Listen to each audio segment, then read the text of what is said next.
ዮሐንስ ወንጌል ምዕራፍ 3 ቁጥር 16 ላይ ሲናገር እግዚአብሔር ይህን ዓለም እንዲህ አድርጎ ወደደው። እንዴት? እስከ ወልዶ ወሀበ ወመጠወ ቤዛ ለኩሉ፣ አንድ ልጁን ለዓለሙ ቤዛ አድርጎ በመስጠት እግዚአብሔር ይህንን ዓለም ወደደ። አንድ ልጁን በመስጠት ነው። ልጁን ውረድ ተወለድ ሙት ተሰቀል ብሎ በመስደድ ቸርነቱን ገለጸ። እግዚአብሔር እንደሚወደን በዚህ ታየ። ዲያብሎስ ለአዳምና ለሔዋን መጥቶ ምንድን ነበር ያላቸው? ይኸውልስ ልብ ብላችሁ ስሙ። ዲያብሎስ መጥቶ የዕፀ በለስን ፍሬ የከለከላችሁ እግዚአብሔር ስለሚጠላችሁ ነው አለ። እግዚአብሔር እሳ ምን አደረገ? አንተ የበለስ ፍሬ አትብሉ ያልኳቸው ለነሱ ብዬ ነው እንጂ ለጋስነቴንማ እንኳን የአንድ እንጨት ፍሬ አንድ ልጅን ስሰጣቸው ተመልከት አለው። ዲያብሎስን ዘለፈው። ሬሲ መድኃኒተ ወአግሂድ ቦቱ፣ ልጄን ለተዋህዶ ልኬ ተዋህዶን በልጄ ተዋህዶ ስጋዌ መድኃኒትን አድርጌ ዓለምን አድኜ የዲያብሎስን ውሸቱን እገልጥበታለሁ ብሎ በነቢዩ በዳዊት እንዳስነገረ አንድ ልጁን ሰጠን። እንደውም ስለዚህ ቅዱስ ጳውሎስ እንዲህ ይላል፣ እንዘ ጸሩን ሂነ አኮ በአምጣነ ጌጋይን ዘኮንና ሐሳበ ጸጋሁ ለእግዚአብሔር እንዘ ጸሩን ሂነ ተሳህለነ በሞተ ወልዱ። የእግዚአብሔር ቸርነት አለ ቅዱስ ጳውሎስ ሮሜ 5 ላይ የእግዚአብሔር ቸርነት በእኛ በደል ልክ አልሆነብንም፣ የእግዚአብሔር ጠላቶቹ ስንሆን በአንድ ልጁ ይቅር አለን አለ። ይኸውላችሁ በልጅ ሞት የታረቁት ፍቅር ጽኑ ነው። አያችሁ፣ ጽኑ ማለት ነው። አንዳንድ እናቶች ሰምታችሁ ታውቃለች? ኧረ የልጅን ስጋ ይላሉ ሲምሉ። በልጅ ስጋ የተማማሉት መሐላ አይፈርስም በቀላሉ። በልጁ ሞት ይቅር አለን የሚለው ይህንን ነው። እስመ መጠነዝ አፍቀረን፣ እግዚአብሔር ይህንን ያህል ወደደን አለ በልጁ ደም እስኪታረቀን ድረስ አለ። ወተዋለጠ እግዚአብሔር ኩሎ ዓለመ በወልዱ፣ እግዚአብሔር በአንድ ልጁ ዓለምን ከራሱ ጋር አስታረቃል። በልጁ ሞት ስለታረቀን እርቁ ጽኑ ነው። መጋቢት 27 ጥቅምት 27 የምንለው ይሄን ጽኑ እርቅ የምናከብርበት ቀን ነው። ይሄን ጽኑ እርቅ በቀላል የማይፈርስ መለኮት በተዋሃደው ደም የታተመ እርቅ ነው። ይሄ እርቅ ማለት ነው የዋዛ እንዳይመስላችሁ። እግዚአብሔር ወልድ ሳደሙ ራሱን ለተዋህዶ ሰጠ። ተመልከቱ ቸርነት። አሁን የኛ ሀብታችን ማን ነው? ክርስቶስ። የእግዚአብሔር ቸርነት መንፈስ ቅዱስ ለሰበሰባቸው ምዕመናን የማይቆጠር ሀብት ነው የተባለ ይሄ የማይቆጠር ሀብት ማን ነው? ወልድ ነው፣ ክርስቶስ ነው። ስጋን የለበሰ እሱ ሀብት ነው፣ ሀብታችን ነው። ቅዱስ ዮሐንስ አፈወርቅ ወርቅ ብር አትያዙ፣ የስንቅ አቅማዳ አትያዙ ብሎ ማቴዎስ ወንጌል ምዕራፍ 10 ላይ ጌታ ለሐዋርያት ያስተላለፈውን መልእክት ሲተረጉም ቅዱስ ዮሐንስ አፈወርቅ ለምንድን ነው ጌታ ደቀ መዛሙርቱን ወርቅ አትያዙ ያላቸው ይልና ወርቃችሁ እኔ ነኝ ብሎ ይላል። የእናንተ ወርቅ እኔ ነኝ ሲላቸው፣ አሁን ለምሳሌ እንግዲህ እንደምታውቁት መነኮሳት በገዳም ብር የላቸውም፣ ለግላቸው ማለት ነው። ገዳሙ ብር የለውም አላልኩም። እሺ መነኩሴ ነው ያልኩኝ። ገዳሙ ይኖረዋል እንደ ማህበር፣ ለግሉ ግን መነኩሴ ብር ማጠራቀም አይችልም። ለምንድን ነው ስትሉ የኔ ሀብቴ ማን ነው ብሎ ነው?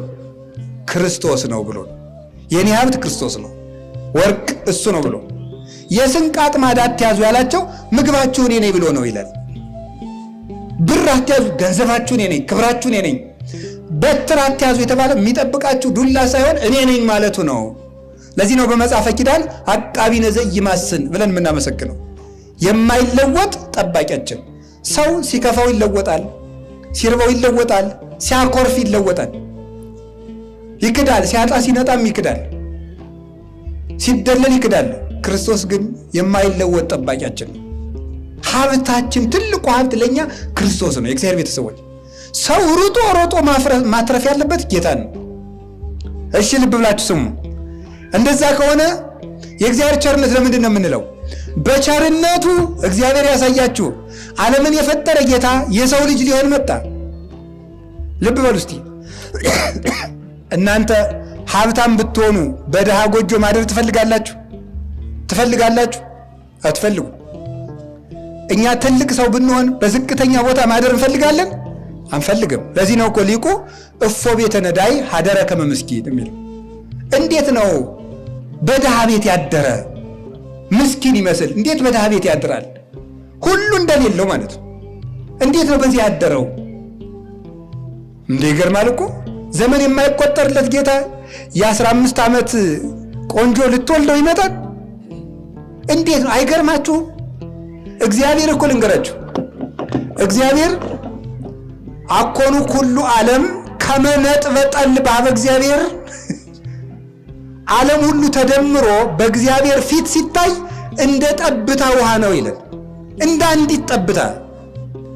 እንደውም ከፍ ሲያደርጉት ሊቃውንት እንደው እንደ እንቁላል ዓለምን ያዘ ይላሉ።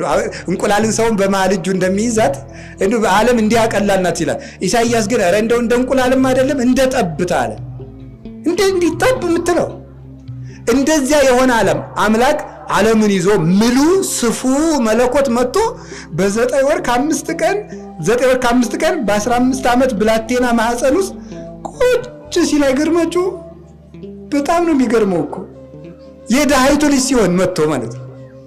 እዚች ውስጥ ታገሰ ለተጸንሶ ይለዋል ቅዱስ ቄርሎስ። ለመጸነስ ታገሰ፣ የድሃ ልጅ ሆነ። የድሃ ልጅ ልትሆን የአብርሃም ልጅ እንዴ! አንዳንዱ ያስኮላ ተማሪ እኮ እናቱ ጥሩ ልብስ ካለበሰች የምርቃቱ ቀን ባትገኝ ደስ ይለዋል። እንዴ!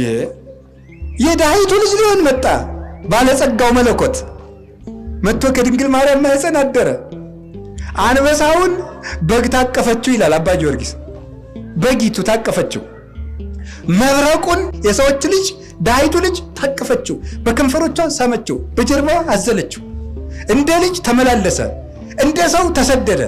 አሁን የስደቱ ወራት ነው፣ ጥቅምትና መስከረም የምናስብበት። ወደ ግብፅ ሲሰደድ እናቱ ምሕረ በገቦኪ ወምሕረ በዘባንኪ እንዳለ ሊቁ በጎኗ በጀልባዋ ታዝረዋለች። ሲደክማት በጎኗ ደግሞ ትይዘዋለች። ጥቂት ሲደክማት ደግሞ ምን ይላል? የሚያሳርፋት የለም። አልቦን በለ ሰሎሜ ዘያስተባረኪ የሚያግዛት እንኳን አልነበረም። እስኪ ጥቂት አግዘኝ ትለዋለች። ሕፃን አይደል? ድንኩል ድንኩል ድንኩል እያለ ትንሽ ይራመድና ይደክመዋል። ይበኪ ይዞ ጽንፈ ልብስኪ ደግሞ የቀሚሷን ጫፍ ይዝና ቀና ብሎ እያየ ያለቅሳል። እንደ ልጅ አምላክ እኮ ነው እንደዚህ የሚያደርገው። ተመልከቱ የእግዚአብሔር ቸርነት በእውነት እኮ ነው። አዎ ዓለምን መኖቱ ዘይሰፍሮ ለባህር በስዝሩ ውቅያኖስን በፍኙ የሚለካው ጌታ በጣቱ እንዲህ የሚለካው ጌታ ውሃ ጠምቶት ሲመላለስ የስደተኞች ተስፋ ኢየሱስ ስዱድ ተስፋሆሙ ለስዱዳን እሱ ጎጆ አጥቶ ሲሰደድ ተመልከቱት። መኖሪያ ሲያጣ ይሄ መኖሪያ ላጣ ነው ለኛ ቤዛ ሊሆነን ነው የመጣው። ለአንድ ልጁን ቤዛ አድርጎ ሰጠ። የእኛን ስደት ተሰደደልን። ሊቁ ቅዱስ ቄርሎስ እንዳለው ጉየተ ሕፃን አጉየዮ ለዲያብሎስ ይላል። የሕፃኑ ስደት ዲያብሎስን አሰደደው ይላል። ጌታ መድኃኔ ዓለም ከመንበሩ እንዘ ያንቀለቅል መንበረ ስብሐቲሁ ይላል ቅዱስ ያሬድ። ከዙፋኑ ሳይወርድ መጥቶ ዙፋን እንደሌለው ግን ኖሮ ከኛ ማደሪያ አድርጎ ነክሶብን የነበረው ዲያብሎስ ወነሰቶሙ ለኃያላን እመናብርቲሆሙ ኃያላን አጋንንትን መንበር አድርገውት ከነበረው ከሰው ልጆች ሰውነት አውጥቶ ጣላቸው አለ እና ጌታችን ኢየሱስ ክርስቶስ የሰው ልጅ ሆኖ መጣ። የአብርሃም ልጅ ሆኖ መጣ። አያችሁ ዘር ሲቆጠርለት ተመልከቱ። አሁን እናንተ ብትሆኑ ሸጋ ዘር ቢቆጠርላችኋል? አህያ የሰረቀ ዘመድ ቢኖራችሁ የገሌ ዘር ተብሎ ቢጻፍ እንደ ወረቀት ላይ ደስ ይላችኋል? አሁን ሰው ሲጠቃቅስ እስቲ የነማን አምን የተወለድክ ሲባል የኔ የነቀኛዝማች እንትና የነ ሊቀም እንትን ደናደናውን ነው። ሌባ ዘመድ ካለው አይጠቅሰውም። ደናደናውን ነው የሚጠቅሰው። እንትናን አታውቃቸውም? እዚህ እንትን ያለው ይሄ እንትን ድርጅት ያለው ሰው ኢየሱስ እኮ ትንሽ ወንድ ያባቴ እንደዛ ነው የሚለው ማለት ነው። አይ ተመልከቱ፣ እግዚአብሔር መጣና አይገርማችሁም? እግዚአብሔር መጥቶ የአብርሃም ልጅ በጣም ይገርማል። የዳዊት ልጅ ሲያመነዝር የነበረው የሰው ፊት ሚስት ሲቀማ የነበረው ግን በንስሐ የተመለሰው የዳዊት ልጅ የኢያሪኮ ዘማ የራኬብ ልጅ ከሚስቱ ውጭ የወለደው የይሁዳ ልጅ ማን?